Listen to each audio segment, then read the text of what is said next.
আসসালামু আলাইকুম। তো আজকে আমরার ভর্তায় যে বানাইছি বানাই আমার বোন আমারে দিছে, খুব খাইতেছি, ওয়াও খুব স্বাদ।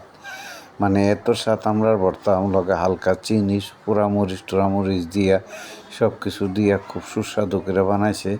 তো আপনারা যদি এইভাবে আচারগুলো বাড়িতে বানায় খাইয়ে দেখতে পারেন বা ভর্তাগুলো বানায় খাইয়ে দেখতে পারেন, এইভাবে গাছ পাকনা গাছের থেকে আমরাগুলো পাইরা, তো মনে করেন এই যে গাছের আমরাগুলা মনে করেন পাশে পাইরা এই যে এইভাবে ধুইয়া সুন্দর করে ভালো করে ধুইয়া টুইয়া চুল্লা মনে করেন একবারে সুন্দর করে বালাপিতে ফ্রেশ করে চুলতে হবো। চুল্লা এই যে এইভাবে দেন চুলতে হবো, চুল্লা সুন্দর করে চুল্লা পরে করতে হবো।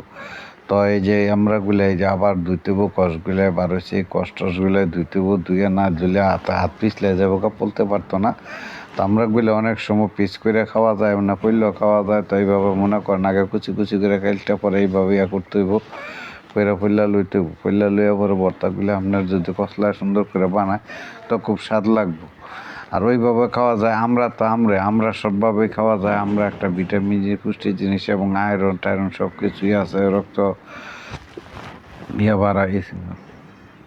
রক্ত কণিকা বাড়ায়। তো সবচেয়ে বেশি আবার এই যে হুগলা মরিচগুলো এইভাবে পুইরা হালকা একটু লবণ দিয়ে মনে করেন পরিমাণ মতন লবণ টবণ দিয়ে এইভাবে মরিচগুলো কষলায় মনে করেন সব কিছু দিয়ে মনে করেন এইভাবে দিয়ে সুন্দর করে দিয়ে যদি হালকা করে কষলায় মাইখা লন যায়, মাইখা এই রোদ্রের মধ্যে কঠিন রোদ্রের মধ্যে মনে করেন এই যে এই আমরার ভর্তাটা খাইলে রোদের থেকে আইসা মনে করেন আমার মতন শুকির লেগে ঘাস কেটাইয়া যদি মনে করেন এরকম একটা ভর্তার ফেলালে বন যায় বললে মনে করেন কি না মুন্ডায় কি না চায়, মুন্ডায় চাইব যে ভর্তাগুলো খাওয়ার জন্য।